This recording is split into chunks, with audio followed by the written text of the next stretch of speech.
नमस्कार, रण क्षेत्र देख रहे हैं आप। आपके साथ मैं हूं लावनी विनीत। अंबेडकर का अपमान किसने किया? ये एक ऐसा सवाल है जिसकी गूंज संसद से लेकर सड़क तक है।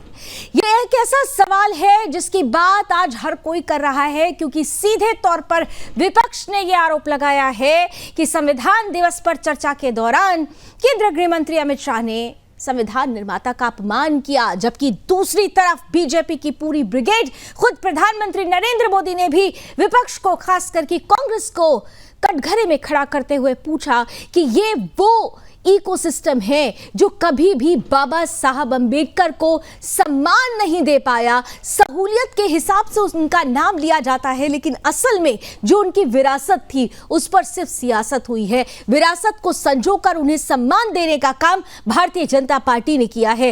आरोप प्रत्यारोप का दौर जारी है, सवाल पूछे जा रहे हैं और इन सब के बीच में केंद्रीय गृह मंत्री अमित शाह की एक प्रेस कॉन्फ्रेंस भी चल रही है। जरा सीधे आपको वहां पर लिए चलते हैं और फिर आज की चर्चा की शुरुआत करेंगे, चंद बातें और भी करेंगे।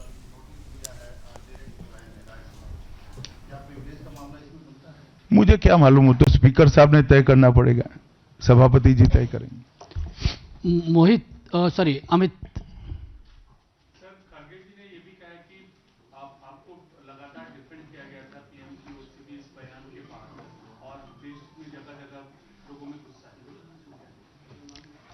मुझे लगता है कि खड़गे जी ने आत्मनिरीक्षण करने की जरूरत है।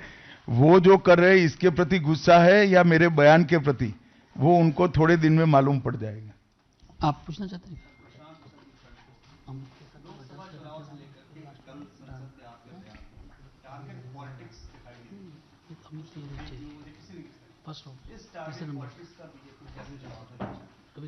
नहीं, बीजेपी को टारगेट कर रहे हैं वो सही है, क्योंकि जनता के फैसले लगातार बीजेपी के पक्ष में आ रहे हैं। इसका उनके पास ना कोई काट है ना कोई तोड़ है, इसलिए जनता के फैसले के बाद ईवीएम पर सवाल उठाते हैं। जनता के फैसले के बाद खुशफहमी में रहते हैं कि हारने के बाद भी कि हम जीते हैं, और जनता के फैसले के बाद भी फिर से एक बार भ्रांति फैलाने का प्रयास करते हैं, परंतु जनता सब जानती है। अंतिम सवाल रविकांत जी। सर, पूरे सत्र के दौरान देखा गया है कि इंडिया अलायंस सभी मुद्दों पर एकजुट नहीं था, लेकिन कल के भाषण के आपके भाषण के बाद उनको लगता है कि एक मुद्दा मिल गया, आपके भाषण की वजह से सभी एकजुट होकर आप पर हमला कर रहे हैं, तो आपने यूनाइट कर दिया उनको। ऐसा नहीं है।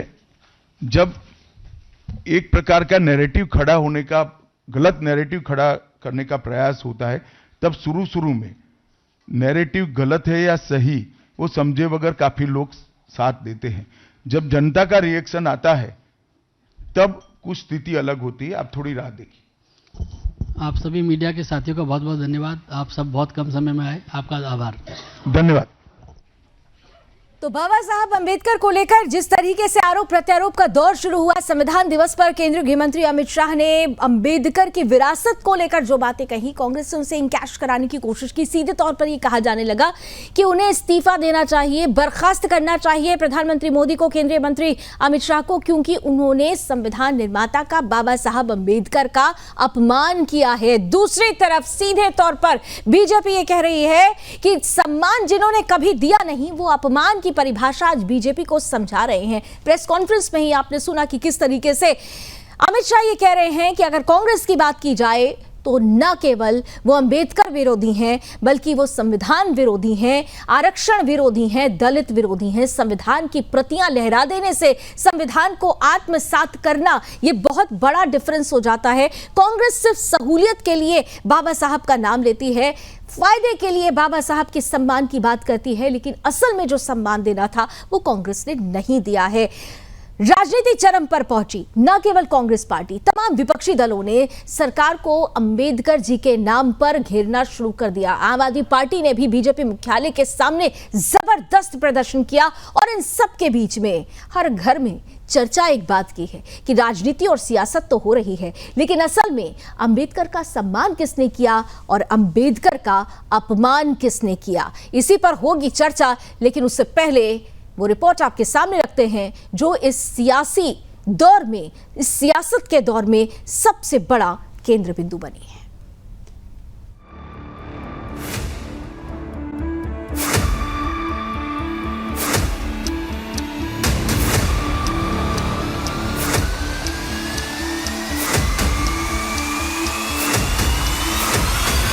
मान्यवर, अभी एक फैशन हो गया है, आम्बेडकर आम्बेडकर आम्बेडकर आम्बेडकर आम्बेडकर आम्बेडकर। इतना नाम अगर भगवान का लेते तो 7 जन्मों तक स्वर्ग मिल जाता। अच्छी बात है। श्री BC रॉय ने पत्र लिखा कि आम्बेडकर और राजा जी जैसे 2 महानुभाव मंत्रिमंडल छोड़ेंगे तो क्या होगा। तो नेहरू जी ने उनको जवाब में लिखा है, राजा जी के जाने से तो थोड़ा बहुत नुकसान होगा, आम्बेडकर के जाने से मंत्रिमंडल कमजोर नहीं। हम चाहते हैं कि हमारे अमित शाह राजीनामा देना चाहिए और मोदी जी को अगर थोड़ा सा भी बाबा साहब अम्बेडकर के बारे में श्रद्धा है तो रात के 12 बजे के अंदर वो निकाल देना चाहिए, उनको ड्रॉप कर देना चाहिए। आप सुनिए ना, मैं बताता हूँ। हमें तो आनंद है कि आम्बेडकर का नाम लेते हैं। आम्बेडकर का नाम अभी 100 बार ज्यादा लो, परंतु साथ अर्थ में आम्बेडकर जी के प्रति आपका भाव क्या है ये मैं बताता हूं। मान्यवर, आम्बेडकर जी को देश की पहली कैबिनेट से इस्तीफा क्यों दे दिया?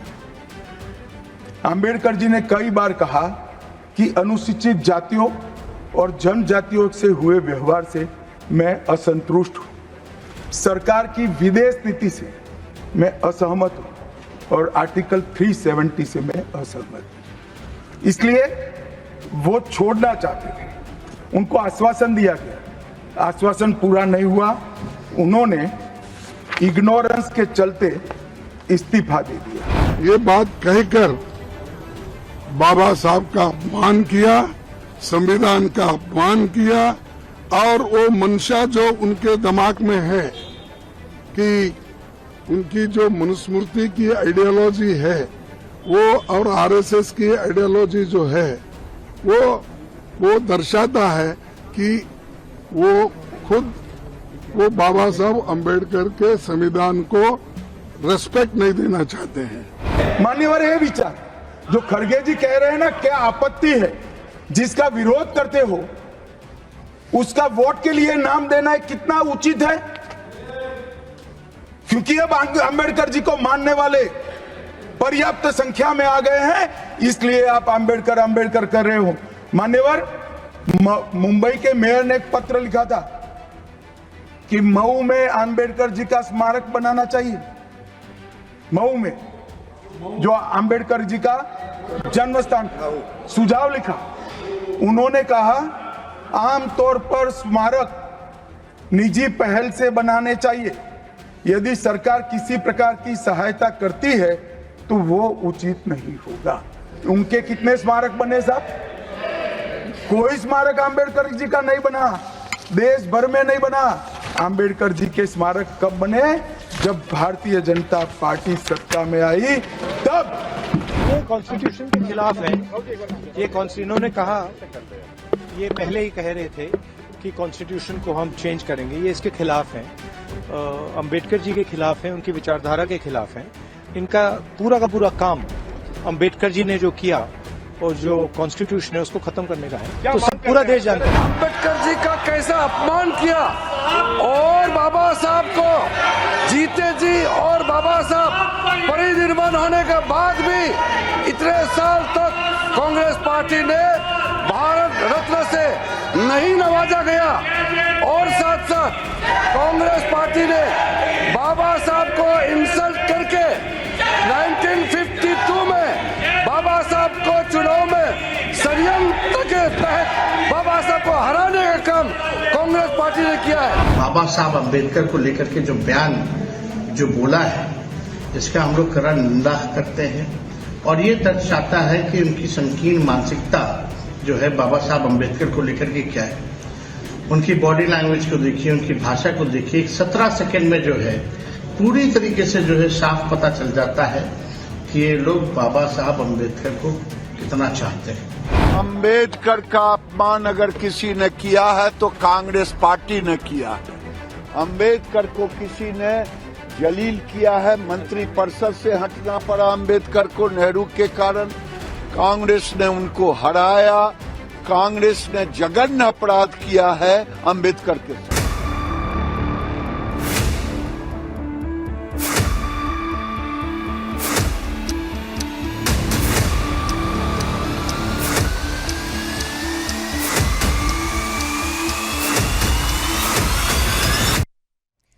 तो बाबा साहब अंबेडकर यानी संविधान निर्माता के नाम पर सम्मान और अपमान का ये नया सियासी फलसफा गढ़ा जाने लगा है।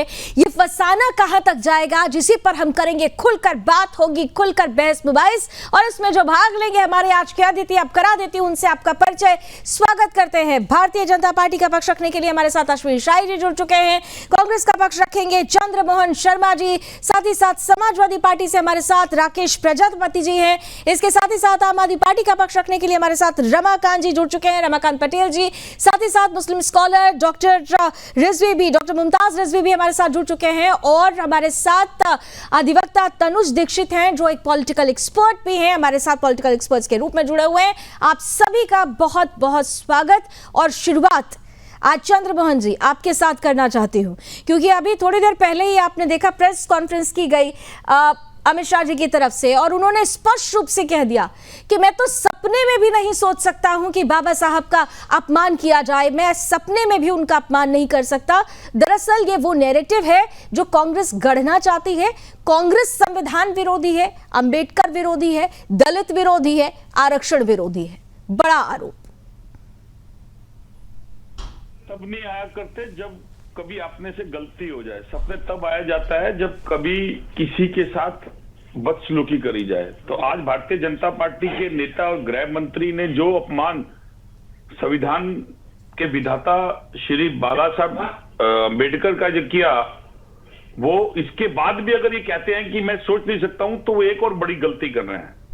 अंबेडकर अंबेडकर अंबेडकर अंबेडकर करते करते अगर करना से भगवान का नाम ले लेते। पहली तुलना तो हिंदुत्व होने के नाते कि एक व्यक्ति की तुलना आप भगवान से कर रहे हो, सबसे बड़ा अपमान।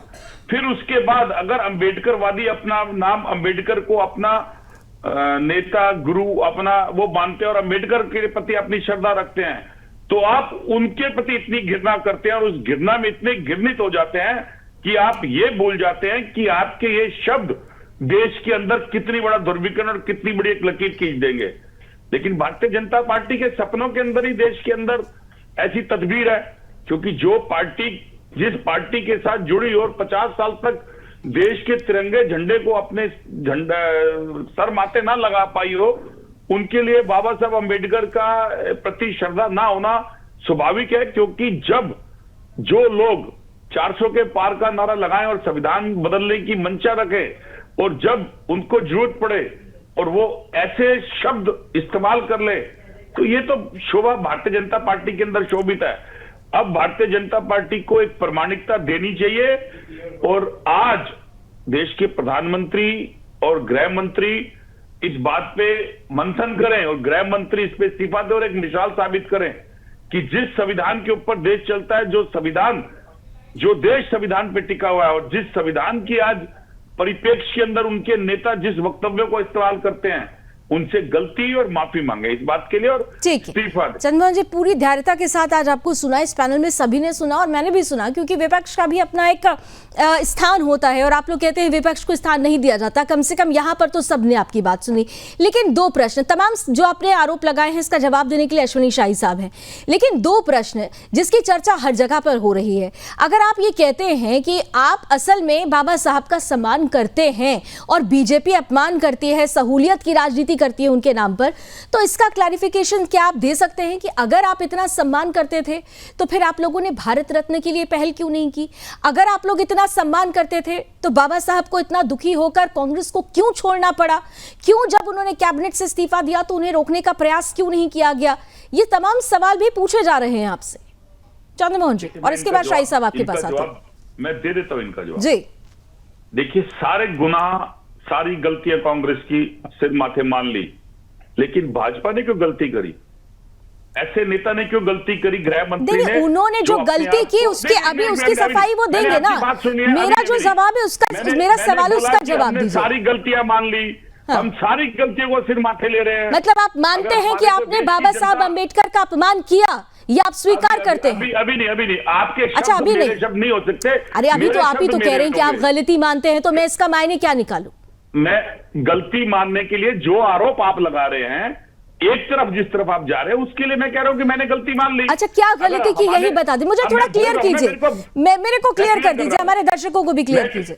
मैं क्लियर कर रहा हूं हाँ। कि अगर लावनी सुदर्शन के अंदर एक एंकर होते हुए ये आरोप लगा रही है कांग्रेस पार्टी पे कि कांग्रेस पार्टी ने ऐसा करा, तो मैंने छोटा बनकर इस बात को मैंने बोला कि कांग्रेस पार्टी से गलती हुई, मेरे से गलती हुई। अच्छा, आप हाइपोथेटिकल लेकर जा रहे हैं? नहीं, मैं हाइपोथेटिकल नहीं जा रही हूँ, मैं जो इतिहास में हुआ है उसके आधार पर बात कर रही हूँ। गलत बात नहीं, मैं उसके आधार, अरे सब आपको जितना मैंने धीरता के साथ सुना, आप मेरे प्रश्न से क्यों भाग रहे हैं? आपके प्रश्न का पहले प्रश्न का जवाब दे दीजिए। अच्छा दीजिए, थोड़ा जल्दी दे दीजिए, बाकी के भी मेहमान। अश्विनी शाही से करेंगे, गृह मंत्री से कहेंगे कि संविधान विदाता बाबा साहब अंबेडकर का अपमान आपकी जुबान से हुआ है, इसलिए या तो आप माफी मांग लीजिए या आप इस्तीफा दे दीजिए। मैंने तो अपना फर्ज अदा कर दिया कांग्रेस पार्टी के नाते, देश के नाते, एक देश का नेता होते क्या हुए, फर्ज अदा किया? मैंने वही तो सवाल पूछा, आप इतनी देर से जलेबी बना रहे हैं लेकिन मेरे सवाल का जवाब नहीं दे रहे हैं। मैंने सिंपली आपसे पूछा था आप लोग भारत रत्न क्यों नहीं दे पाए, क्यों उनको कांग्रेस छोड़ना पड़ा? आपने इस बात का जवाब नहीं दिया, आपने सवाल पर सवाल दाग दिए, आपने मुझसे भी सवाल पूछ लिया, लेकिन मेरा सवाल वहीं का वहीं है। या तो आप मानिए कि आप लोगों ने जो गलती की और उस गलती के बाद आप लोग गलती दर गलती करते गए कि सहूलियत के हिसाब से बाबा साहब का नाम ले रहे हैं। आपने खुद मौका दे दिया बीजेपी को। आप सर्टिफिकेट दे रही हैं इस बात का कि अगर पार्टियों ने गलती करी, कांग्रेस ने गलती करी, तो भाजपा उसी पार्टी पे चलेगी और ये तो भाजपा को तय करना होगा ना, मैं क्यों भाजपा को सर्टिफिकेट दूंगी? ये भाजपा स्वयं तय करेगी, ये भाजपा स्वयं तय करेगी। लेकिन जो प्रश्न मैं भाजपा से करूंगी वही प्रश्न मैं आपसे भी कर रही हूँ, जो प्रश्न मैं आपसे कर रही हूँ वही प्रश्न मैं भाजपा से करूंगी। बाबा साहब अम्बेडकर का घोर अपमान किया है उन गृह मंत्री ने। एक ही बात को बार बार कहने से, एक ही बात को बार बार कहने से, एक ही बात को बार बार कहने से ये सिद्ध नहीं हो जाता कि आप लोगों ने बाबा साहब अम्बेडकर का अपमान नहीं किया। मैंने आपसे पूछा था, आपके पास मौका है, आप बता दीजिए। सीधे सीधे फिर बीजेपी से पूछा जाएगा कि कहां हुआ अपमान, आप ही बता दीजिए। जवाब नहीं होगा। शाही साहब देखिए, मैंने कम से कम 2-3 बार एक बात पूछी, लेकिन उन्होंने बार बार ये कह दिया कि ना तो सर्टिफिकेट की जरूरत है, और यहाँ पर साफ साफ दिख रहा है कि अंबेडकर का अपमान किसने किया है। वो कह रहे हैं आरोप आप पर लगा रहे हैं, और ये कहा जा रहा है आप लोग भी सहूलियत के हिसाब से बाबा साहब का नाम लेते हैं। ये सहूलियत पर चल रहा है क्या? संविधान निर्माता का नाम सहूलियत के हिसाब से लिया जाएगा? देखिए, अभी चंद्रमोहन जी ने स्पष्ट रूप से मान लिया, आप उनकी बात को सुन नहीं पाए। उन्होंने मान लिया कि उन लोगों ने अपमान किया था। नहीं, उन्होंने कहा चलिए मान लेते हैं, वो हाइपोथेटिकल चले गए। मैंने तो इतिहास के पन्नों के आधार पर, जो पन्नों में दर्ज है उसके आधार पर वो बात पूछी थी, लेकिन वो हाइपोथेटिकल चले गए थे। एक शब्द कुछ जोड़ देंगे, हाइपोथेटिकल हो जाएगा, मगर उन्होंने मान लिया। इस चीज को हम आज प्रशंसा करते हैं चंद्रमोहन जी की, ये मान लिया। बाकी कई बार स्वयं पित्रोदा जी ने लिखा है कि संविधान निर्माता को, स्वयं पित्रोदा जी इनके इंटरनेशनल अध्यक्ष हैं उधर ओवरसीज के, उन्होंने कहा था कि नेहरू जी का योगदान है प्रस्तावना लिखने में, बाबा साहब अंबेडकर का नहीं है। जब हल्ला हम लोगों ने मचाया तो डिलीट कर दिया उन्होंने पोस्ट। तो बाकी वो सब छोड़ दीजिए, आपने सवाल कर लिया। मगर हम ये बताना चाहते हैं कि अपमान कहाँ किया भारतीय जनता पार्टी ने। भारतीय जनता पार्टी की समर्थित सरकार ने भारत रत्न दिया 90 में। इंदिरा जी और जवाहरलाल नेहरू जी ने तो स्वयं ले लिया था। स्मारक किसने बनवाया? ये अपमान में है तो हमने अपमान किया भाई, इसको हम आप सहर्ष स्वीकार करते हैं। पंच तीर्थ की स्थापना की, महू से लेकर लंदन तक, नागपुर तक हमने स्थापना की। वहां जो दलित जाते हैं भाई हमारे, वो सोचेंगे, जो भगवान की तरफ पूजते हैं बाबा साहब को, वो जरूर कहते होंगे भाई अपमान कर दिया इन लोगों ने ये बनवाकर। तो ये सारे काम 26 नवंबर को संविधान दिवस मनाने का काम किसने शुरू किया? नरेंद्र मोदी जी ने शुरू कराया। इन लोगों को तो ये पता भी नहीं था कि कब करना है कब नहीं करना है, क्योंकि ये जितना आपने सवाल किया वो कर चुके थे ये। और आज मैं स्पष्टता से कहना चाहूंगा कि इस इंडी अलायंस और कांग्रेस के पास मुद्दों का अभाव है, मुद्दों का भटकाव है। ये मुद्दा खोज रहे हैं। कहां अपमान, कौन सा अपमान माननीय गृह मंत्री जी ने किया? अभी आपने प्रेस दिखाया, उसमें स्पष्ट रूप से जो कहा गया था, इन लोगों ने जो क्लिप काट कर चलाने इस बात पे है शाही साहब, आपत्ति कांग्रेस की इस बात पे, अगर आपने खड़गे साहब की प्रेस कॉन्फ्रेंस पूरी सुनी हो, तो उन्होंने कहा कि जिस तरीके से व्यंग्यात्मक तरीके से जो नाम लिया गया, वो ये कहने का प्रयास कर रहे हैं कि आप लोगों ने व्यंग बना दिया संविधान निर्माता का। अब सदन में जो संसदीय और असंसदीय शब्द होते हैं उसको तय करेंगे अगर खड़गे साहब, तब तो भाई हो चुका। मुझे खड़गे साहब का बयान नहीं सुनना है।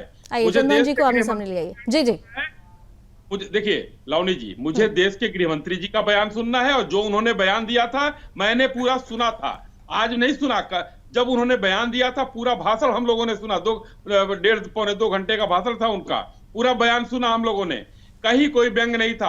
हाँ, उन्होंने जरूर यही तो कहा, अंबेडकर अंबेडकर अंबेडकर, जितना आप लोग करते हो उतना भगवान का नाम लेते तो 7 बार स्वर्ग हो जाता। क्या आप माने भाई, अंबेडकर जी हमारे चंद्रमोहन जी बताइए क्या आप माने? ये तो सिर्फ बातें हो रही थी, जल्दी से काउंटर आंसर कर दीजिए बाकी के मेहमानों के पास। लावनी जी, घमंड जब चरम सीमा पे ऊपर हो और घमंड की लालसा के अंदर सत्ता दिखती हो, तो अगर हम स्मारक बना देते तो हमारा अधिकार है, भाजपा जनता पार्टी कहती है, अपमान करने का। अगर हम बाबा साहब अंबेडकर को भारत रत्न दिलवा देते हैं, हमारा अधिकार है कि हम बाबा साहब अंबेडकर, बीच में नहीं, तो ये अगर हम उनको भारत रत्न भी दिलवा देते हैं तो हमारा अधिकार है बाबा साहब अंबेडकर का अपमान करने का। क्यों? क्योंकि देश की जनता में प्रचंड बहुमत देती है। क्यों? क्योंकि देश की जनता को हम ऐसा मीठा पिला देते हैं अफीम की तरह धर्म का कि वो इस अपमान को भूल जाती है। लेकिन नहीं, आज देश के अंदर जो विपक्ष है वो देश की जनता का चुना हुआ विपक्ष है। अश्विनी शाही जी, वो विपक्ष है जिसको आपने 400 का नारा देके बात करी थी कि 400 के पार संविधान बदल देंगे, और ये जो शक्ति आज आपकी डाउन करके विपक्ष की आवाज बन के सामने आई है, वो शक्ति है जो 140 करोड़ जनमानस ने कांग्रेस पार्टी के रूप के अंदर, राहुल गांधी के रूप के अंदर, अरे चंद्रमोहन जी देखिए, इस पूरे खेल में ना, सियासत में पूरे खेल में नहीं ठीक है चंद्रमोहन जी, विपक्ष की बड़ी महत्वपूर्ण भूमिका होती है, ठीक है, लेकिन जनता जनार्दन का जो जनादेश होता है ना, भगवान का नाम ले लेते। अरे चंद्रमोहन जी सुनिए तो, सुन तो लीजिए, जनता जनार्दन का जो जनादेश होता है ना, वो ऊपर आ जाता है इन सब बातों से। जनता जनार्दन ने कम नंबर्स दिए, ज्यादा नंबर्स दिए, उन्होंने 400 का टारगेट रखा, आपने इसका टारगेट रखना, ये मायने रखता है? ये सिर्फ ये चुनावी जुमले या बयानबाजी हो सकती है। जनता ने अगर चुन लिया एनडीए को, बीजेपी को सिंगल लार्जेस्ट पार्टी के रूप में चुन लिया, तो ये सत्य है। ये सत्य है कि जनता को भरोसा बीजेपी पर हो रहा है, वो चुन रही है। अब जनता को आपको तय कराना होगा ना कि अंबेडकर साहब को लेकर, संविधान निर्माता को लेकर कौन अपमान और कौन सम्मान कर रहा है। यहां पर मुझे दोनों पार्टियों की तरफ से अभी तक स्पष्टता नहीं मिल पाई है कि आखिर अपमान और सम्मान की परिपाटी कहां पर जाकर टिकती है। ये बड़ा महत्वपूर्ण है। एसपी से, समाजवादी पार्टी से, ठीक है सर, जरा बाकियों का भी एक एक कॉमेंट प्लीज ले लेने दीजिए। मुझे पता है कि आज पूरा मुद्दा आप दोनों ही कैप्चर करेंगे क्योंकि लड़ाई बीजेपी वर्सेस कांग्रेस की है, लेकिन बाकी के भी मेहमान है। राकेश प्रजापति जी, आ रही हूं चंद्रमोहन जी प्लीज, आ रही हूं। राकेश प्रजापति जी, अब आप ही बता दीजिए कि अंबेडकर जी का अपमान और सम्मान कौन कितना कर रहा है, क्योंकि आपके नेता भी ये कह रहे हैं कि नहीं किया बीजेपी ने सम्मान, तो सम्मान की वो परिभाषा क्या होती है, जरा आप भी समझा दीजिए। देखिए, जो हमारे गृह मंत्री जी हैं, उनके बयान कई बार ऐसे आते हैं कि उन बयानों की क्या तुलना की जाए। वो इंटर के बाद 12वीं करा देते हैं लोगों को।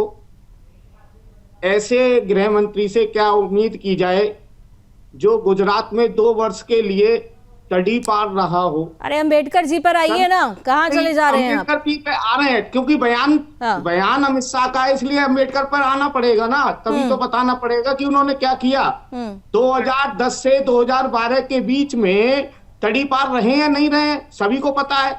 उन्होंने प्रजापति समाज के एक तुलसीराम प्रजापति थे, उनको इनकाउंटर कराया था सौविद्दीन के केस में। उनके इनकाउंटर के केस में, उनके इनकाउंटर की खबर तुलसीराम जी थी, और तुलसीराम प्रजापति का इनकाउंटर राकेश प्रजापति जी, कोर्ट के डिसीजन के बारे में पढ़ते लिखते हैं या नहीं है, या सिर्फ आके बस यहाँ पर अपनी बातें रख देनी है? नहीं, आपने कोर्ट के डिसीजन के बारे में पढ़ा लिखा, और आप लोग जो बात कर रहे हैं, ठीक है, आप गृह मंत्री पर सवाल खड़ा कर रहे हैं, आप एक पॉलिटिकल पार्टी होने के नाते एक दूसरे पॉलिटिकल पार्टी के नेता पर सवाल खड़ा कर रहे हैं।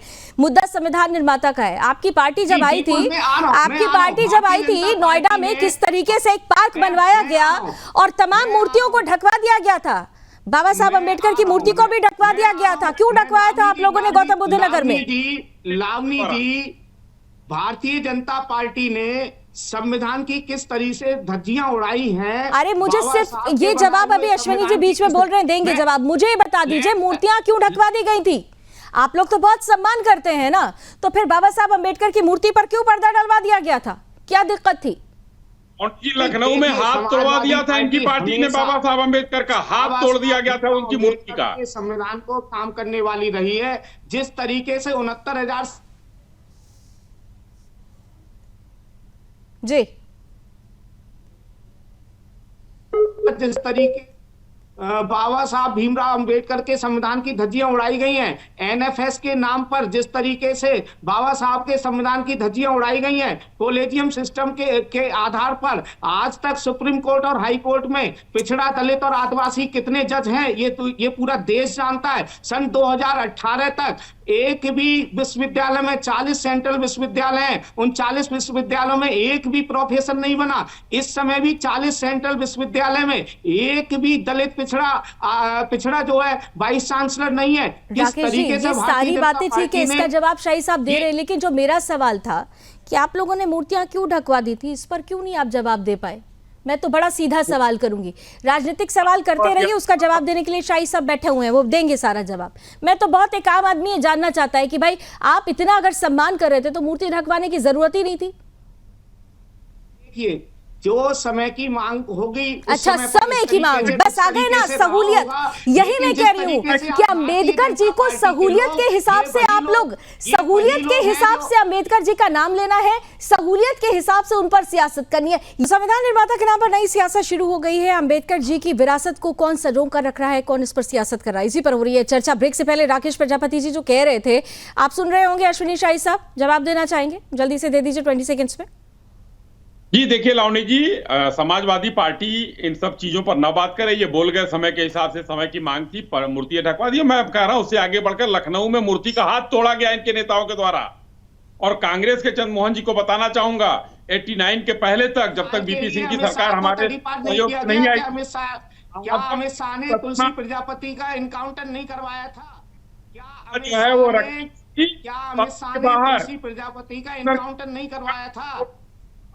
तो इन लोगों को तो ये क्या अमित शाह ने तुलसी प्रजापति का इनकाउंटर नहीं कराया था? आप बता दीजिए। क्या अमित शाह 2010 से 2012 के बीच में तड़ीपार नहीं रहे? मैंने क्या गलत बोला? क्या अमित शाह ने सोहराबुद्दीन का फर्जी इनकाउंटर नहीं कराया? ठीक है अश्विनी शाही साहब, काउंटर आंसर जल्दी से प्लीज। 2015 सरकार आने के बाद अमित शाह पर, ठीक है प्रजापति जी काउंटर आंसर दे रहे हैं। मैं कहना चाहूंगा कि उत्तर प्रदेश में प्रमोशन में आरक्षण किस सरकार ने खत्म किया था? अखिलेश यादव ने किया था या नहीं किया था? ये पूछ लीजिएगा। तो बाबा साहब का कहाँ मानते हैं ये, कौन सी नीतियों पर चलते हैं ये? और आज कॉलेजियम और पता नहीं कहाँ ये ज्ञान दे रहे हैं बैठकर। प्रमोशन में आरक्षण उत्तर प्रदेश में समाजवादी सरकार ने क्या हुई थी?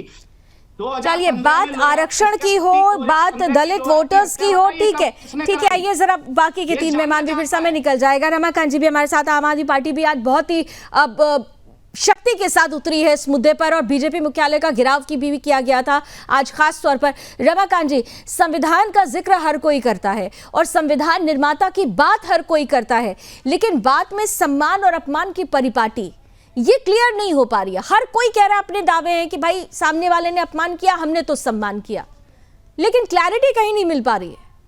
रमाकांत जी देखिए क्लैरिटी मिलेगी ना, आप देखेंगे उस नजरिए से तो क्लैरिटी दिखेगी। क्या बोला जा रहा है कि जितना नाम अंबेडकर का ले रहे हो उतना नाम अगर भगवान का लेते तो 7 जन्म सुधर जाते।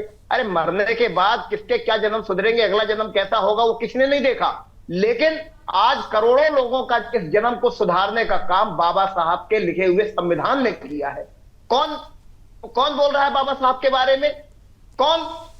ये लोग बोल रहे हैं जो अपनी डिग्री नहीं दिखा पा रहे हैं। किसके बारे में बोल रहे हैं? जिसकी डिग्री इतनी थी कि उनको संविधान लिखने का काम दिया गया देश का, तो जिन्होंने संविधान बनाया उनके बारे में बोल रहे हैं। मैं इनके लिए कहना चाहता हूं कि भाजपाइयों, अगर आसमान की ओर मुंह करके थूकोगे तो थूक तुम्हारे मुंह पर ही गिरेगा, चिंता मत करो।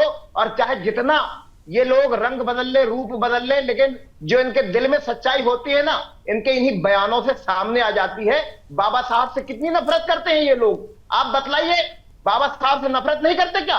अगर बाबा साहब से नफरत नहीं कर रहे होते, उनके लिखे संविधान से नफरत नहीं कर रहे होते, उनकी जाति के लोगों से नफरत नहीं कर रहे होते, तो राम मंदिर के शिलान्यास में राष्ट्रपति महोदय को बुलाते, राम मंदिर के उद्घाटन में राष्ट्रपति महोदय को बुलाते, संसद के उद्घाटन में राष्ट्रपति महोदय को बुलाते, लेकिन नहीं बुलाए। क्यों? क्योंकि वो बाबा साहब की जाति से आते हैं। बाबा साहब के वंशजों के मुंह पर पेशाब करते हैं भारतीय जनता पार्टी के लोग, बाबा साहब से नफरत करते हैं भारतीय जनता पार्टी के लोग। और ये आज रमाकांत जी, मैंने भी इसलिए आपको इसलिए मौका दे दिया क्योंकि ये कहने को ना हो कि आपको मौका नहीं दिया गया, लेकिन दो बातों पर मुझे आपत्ति है। आप लोगों ने बार बार ये कहा कि राष्ट्रपति को क्यों नहीं बुलाया गया। इसका क्लैरिफिकेशन पहले ही आ चुका है कि सिक्योरिटी पॉइंट ऑफ व्यू से, और पहले भी बहुत बड़ी परिस्थिति थी, उसके बाद किस बड़े स्तर पर राष्ट्रपति को बुलाया गया, स्पेशली राष्ट्रपति के लिए खास आयोजन किया गया, ये भी सबने देखा था। दूसरी बात, आप बार बार कहते हैं बाबा साहब का आप लोग सम्मान करते हैं। सुन लीजिए रमाकांत जी, सुन लीजिए, आप लोग बाबा साहब का सम्मान करते हैं, तो बाबा साहब 370 के विरोधी थे, लेकिन 370 जब खत्म हुआ तो इसी सरकार का आप लोगों ने विरोध करना शुरू कर दिया कि सरकार ने गलत कदम उठाया, जबकि बाबा साहब से 370 के विरोधी थे। तो फिर कैसे मान लें कि आप बाबा साहब का सम्मान करते हैं? जब आप उनके विचारों का सम्मान नहीं कर सकते तो फिर ये कैसे क्लियर करेंगे कि आप बाबा साहब का सम्मान करते हैं? कौन विचारों का सम्मान कर रहा है? बाबा साहब के विचारों का सम्मान कौन कर रहा है? भारतीय जनता पार्टी के लोग कर रहे हैं। कौन से विचारों का सम्मान कर रहे हैं? कौन सा अच्छा शिक्षा का काम कर दिया SC ST OBC के? अरे भाई, अभी तो हुआ कि यूसीसी लाना चाहते हैं, विरोध करने वालों में आप खड़े हो गए। यूसीसी लाना चाहते हैं, एक देश या कानून की बात होती है। बाबा साहब भी तो यही कह रहे थे 370 का खात्मा होना चाहिए, 370 के वो विरोधी थे, बाबा साहब भी तो यही बात कह रहे थे। आप लोग सेलेक्टिविज्म क्यों अपनाते हैं? यही तो मेरा प्रश्न है। ये दो प्रश्नों पर ही आप जवाब दे दीजिए। अरे इन्हीं दो प्रश्नों पर जवाब दे दीजिए ना। धारा 370 का खात्मा सही है या गलत है? यूसीसी को ले आना सही है या गलत है? बस इतना ही बता दीजिए और पता चल जाएगा कि बाबा साहब का कितना सम्मान करते हैं आप लोग। आज अगर बाबा साहब के मुद्दे पे बात हो रही है तो ये बतलाए ना कि बाबा साहब के खिलाफ क्यों काम कर रहे हैं। बाबा साहब ने कहा था कि हर व्यक्ति को रोजगार मिले। देखिए, आप कितनी आसानी से दो मुद्दों को आप छू नहीं रहे हैं। आप कितनी आसानी से उन दो मुद्दों को छू नहीं रहे क्योंकि आप सहूलियत की राजनीति कर रहे हैं। उनसे मैं पूछ लेती हूँ कि भाई कहाँ है रोजगार, कहाँ है लोग, ये सब पूछ लेती हूँ मैं। लेकिन मैं जो आपसे पूछ रही हूँ आपने क्यों नजरअंदाज कर दिया? यहीं से ही एक्सपोज हो जाता है कि आप कितना बाबा साहब को मानते हैं, कितना नहीं। शाही साहब काउंटर आंसर जल्दी से कर दीजिए रमाकांत जी का। बाबा साहब के वंशजों का शोषण भारतीय जनता पार्टी के लोग कर रहे हैं। चौधरी ये लोग हैं और सहूलियत की बात करते हैं, आपके सवाल का जवाब नहीं देंगे। संविधान में प्रस्तावना में छेड़छाड़ करने वाले कौन लोग हैं? तो वो आत्मा है संविधान की जो बाबा साहब ने लिखा था। 35A किस तरीके से जोड़ा गया, बगैर कैबिनेट के, बगैर सदन के 35 से जोड़ दिया गया। कितने उसमें किए गए संशोधन, 90 से 100 से ऊपर संशोधन किया इन लोगों ने। कितनी सरकारें बाबा साहब के उसके खिलाफ जाकर इन्होंने गिराया है। ये 356 का दुरुपयोग।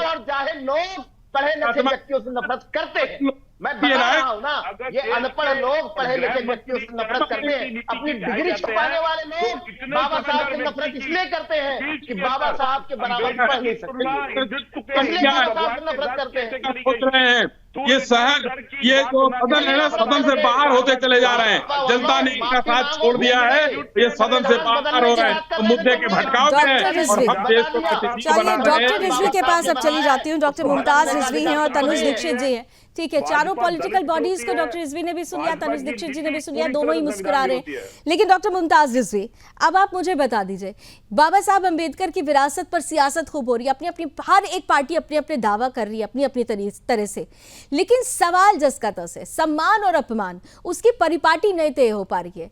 वो हर पार्टी अपनी सहूलियत के हिसाब से चयन कर रही है, उस पर प्रतिक्रिया दे रही है। डॉक्टर मुमताज, देखिए रानी जी, मुझे लग रहा है कि अमित शाह जी ने गलती कर दी और उनके मुंह से गलत निकल गया और इसीलिए उन्होंने प्रेस कॉन्फ्रेंस फौरन की ताकि कुछ जो है वो डैमेज कंट्रोल किया जाए, नंबर 1। नंबर 2 की अगर सोचिए जरा कि अगर 400 पार ये हो जाते तो क्या करते। जब 240 पर सिमट गए तब ये हाल है। और आ जाइए, जो बात कही उसको आप आसान मानती, मैं पूछना चाहता हूं इनसे कि आप बताइए, भारत माता की जय, वंदे मातरम, जय श्री राम, ये फैशन है, श्रद्धा है, सियासत है, क्या है? और छोड़ दीजिए, आइए आप, हर हर महादेव की जगह हर हर मोदी, घर घर मोदी, ये क्या था? ये कौन सा नारा था? मोदी जी भगवान हो गए हैं। और आ जाइए, बीजेपी का हाल तो ये है कि अब बाबर, ये मुंह खोलते हैं तो बाबर निकलता है और इनकी आत्मा पाकिस्तान में बस गई है। ये क्या है? ये कौन सा नारा है? ये अमित शाह जी यही कह रहे हैं ना कि अगर इतनी बार भगवान का नाम लिया जाता तो क्या भगवान मोदी जी का नाम ले लें, तब सात स्वर्ग मिलता। हाँ, और आ जाइए, आप बताइए इनको, ये हमारा भारत कैसा है? सचिन तेंदुलकर को भगवान मान लेता है, मोदी जी की मूर्ति लग जाती है। कौन से भगवान की बात कर रहे हैं? क्या ये कहना चाहते हैं? अमित शाह जी खुद क्लियर नहीं। और दूसरी चीज, भाजपा इस बात को समझ ले, भले ही इनके नजर में डॉक्टर भीमराव अंबेडकर भगवान न हो, लेकिन जो दलित तबका है इस देश में, जो पिछड़ा तबका है इस देश में, जिसने डॉक्टर भीमराव अंबेडकर के जरिए बनाए गए संविधान की वजह से आज थोड़ा सा ऊपर उठ गया है, आज थोड़ी सी उसको इज्जत मिल गई है, आज वो चर्चा में है, थोड़ा से बराबर आ गया है, तो वो भगवान मानता है। जाके गांव में जाकर देख ले। गांव में, एक मिनट मैडम सुन लीजिए, मैं आप ही पे रहूंगी, लेकिन आपने शुरुआत की ना कि भारत माता की जय, जय श्री राम, वंदे मातरम। तो एक बात बताइए ना, संविधान निर्माताओं ने संविधान का, जब आप संविधान को देखें तो पहले ही पन्ने पर प्रभु श्री राम के उनके दरबार का ही चिन्ह है, उसका ही चित्र बना हुआ है, यानी राम राज्य की कल्पना तो संविधान से ही है ना। तो फिर अगर जय श्री राम कह देते हैं, भारत माता की जय कह देते हैं, वंदे मातरम कह देते हैं, तो विरोध करने के लिए तो आप ही का समाज सबसे पहले खड़ा हो जाता है, कह देता है अरे ये तो सांप्रदायिक है ना। इमामुल हिंद अल्लामा इकबाल ने कहा ना, बिल्कुल गलत बात है। भारत माता की जय, वंदे मातरम का तो विरोध आपका समाज सबसे ज्यादा करता है। हम बुत परस्ती नहीं करते। जय श्री राम आप लोगों को सांप्रदायिक लगने लगता है, जबकि उसी संविधान में संविधान निर्माताओं ने भी अगर संविधान बनाया तो पहले पन्ने पर उसका चित्र रखा। लावनी जी, मैं तो पूछना चाहता हूं भाजपा के लोगों से कि वो बताएं कि ये जो नारे लगाते हैं वंदे मातरम, नारा कैसे हो गया? वंदे मातरम तो आत्मा है, भारत माता की जय ये आत्मा है, ये संविधान की आत्मा है, ये नारा कैसे हो गया? पहले तो मुझे इसी शब्द पर आपत्ति है। देखिए डॉक्टर रिजवी, आप लोग भी डॉक्टर अम्बेडकर साहब का कहते हैं सम्मान करते हैं, संविधान का सम्मान है, बावजूद उसके आपको भारत माता की जय से तकलीफ है, आपको वंदे मातरम से तकलीफ है। आप नारा कह रहे हैं, ये नारा नहीं है, ये आत्मा है संविधान की। मैं इनसे धर्म से ऊपर देश धर्म, शरिया से ऊपर संविधान, ये बात तो आपको स्वीकार करनी होगी। आप यही बता दीजिए, शरिया से ऊपर संविधान को रखेंगे या नहीं रखेंगे? आप हमारे बोली जा रही। अरे मैं आपकी बातों पर बोल रही हूँ, मैंने उन पर भी, उनसे भी सवाल पूछा और आपसे भी सवाल पूछूंगी। पहचान है, श्रद्धा है, सियासत है क्या? ये क्लियर करे ना। वो क्लियर करेंगे आपके लिए क्या? मैं पूछ लूंगी आपका सवाल, मैं बिल्कुल पूछूंगी आपका सवाल, लेकिन आप बताइए भारत माता की जय आपके लिए क्या है? हर मोदी घर घर मोदी। भारत माता की जय डॉक्टर मुमताज रिजवी के लिए क्या है? मोदी जी भगवान हो गए थे। भारत माता की जय डॉक्टर रिजवी के लिए क्या है? मोदी जी ने क्या काम किया? अरे मुमताज जी, भारत माता की जय आपके लिए क्या है? भारत माता की जय आपके लिए क्या है? वंदे मातरम आप लोगों के लिए क्या है? आपके समाज के लिए क्या है? नहीं, हमारे लिए कुछ हो ना हो। अरे क्यों ना हो? वाह भाई वाह, आप इस देश के वासी हैं, अंबेडकर जी पर इतने बड़े बड़े बयानात दे रहे हैं और आप कह रहे हैं हमारे लिए कुछ हो ना हो। संविधान निर्माताओं ने सबसे पहली बात भारत माता की जय और वंदे मातरम को जहन में रखकर, आत्मा में रखकर उसे उतारा है उस संविधान को, और आप कह रहे हैं कि कुछ हो ना हो। तनुज दीक्षित जी आ जाइए, अब आपकी बारी है। देखिए बड़ी सिंपलिसिटी के साथ मैंने सवाल पूछा, हर किसी से यही सवाल पूछा। अब मैं आपसे भी सवाल पूछती हूँ, सिलेक्टिविज्म है क्या यहाँ पर? और उन्होंने भी कह दिया, ये कैसे, ये हम कहें ना कहें, अंबेडकर साहब ने ये सोचकर तो संविधान का निर्माण नहीं किया होगा। तनुज दीक्षित जी, मैं महू क्योंकि बाबा भीमराव अंबेडकर साहब की स्थली है, उसके पास के सबसे नजदीक जो शहर है इंदौर, वहां से बिलोंग करता हूं। ऑडियो बढ़ा दीजिए प्लीज तनुज जी का। जी बोलिए सर। जी, और क्योंकि मैंने बचपन से बाबा अंबेडकर साहब की समस्त बातों को, भावनाओं को, उनके लिखे हुए चीजों को बहुत बारीकी से और वैसे लोगों के साथ में हमेशा रहना हुआ है, तो बहुत जानकारी और करीबी से देखा है। आज मैं यहाँ किसी की सबकी बातें सुनी, पैनल में बैठे सभी सम्माननीय बंधुओं की बातें सुनी। इस बात में एक ही चीज मुझे लगती है कि हम बात आज इतिहास की नहीं कर रहे हैं। अब मैं बात सिर्फ इतिहास की करूंगा, मुझे किसी पार्टी पक्ष से कोई मतलब नहीं है। सिर्फ इतिहास की अगर हम बात करते हैं तो भारत में सन 1952 में जब पहले आम चुनाव हुए तो शेड्यूल कास्ट फेडरेशन पार्टी से बाबा भीमराव अंबेडकर जी ने नॉर्थ सेंट्रल से चुनाव लड़ा और कांग्रेस ने उनको चुनाव हराने के लिए उन्हीं के पीए कजरोलकर को चुनाव लड़वाया और अपनी पूरी ताकत झोंकी और 15,000 वोटों से हराया। बात यहां खत्म नहीं होती है। जब संविधान की कमेटी बनी उसमें 296 लोग थे पहले, जो कमिटी में थे, भारत के संविधान कॉन्स्टिट्यूशन कमिटी की बात कर रहा हूं, जिसने संविधान लिखा, उस कमिटी में जब डिसाइड किया तो बीजी खेर जो कि तत्कालीन बॉम्बे के चीफ मिनिस्टर थे, उन्होंने बाबा भीमराव अंबेडकर का नाम नहीं भेजा, वो कांग्रेस पार्टी के थे। बाद में जोगेंद्र मंडल ने बंगाल से उनका नाम संविधान कमेटी में जुड़वाया और फिर बाबा भीमराव साहब कमेटी में आए हैं। यह सम्मान है। चंद्रमोहन जी बताइए, दो बार हराने का प्रयास किया गया, बस 1 मिनट और लेकर जाएंगे इस डिबेट को। चंद्रमोहन जी जल्दी से प्लीज। देखिए, मैंने भी एक वक्तव्य में जब अश्विनी शाही जी हमारे मित्र बोल रहे थे तो मैं बात क्या कह रहा था कि तू इधर उधर की बात ना कर, ये बता कि एक कारवां क्यों लुटा। ठीक है, दीक्षित जी भी वही बात कर रहे हैं। अरे प्रश्न ये है कि देश की भागदौड़ अक्लमंदों के पास है, देश की भागदौड़ उन लोगों के पास है जो छाती ठोक के कहते हैं हर हर गोदी मरमर मोदी, जो बोल रहे थे वो। और आप भी अपमान कर रहे हो अम्बेडकर का, तो आप कांग्रेस को ब्लेम कैसे कर सकते हो? आप दूसरी पार्टी को ब्लेम कैसे कर सकते हो?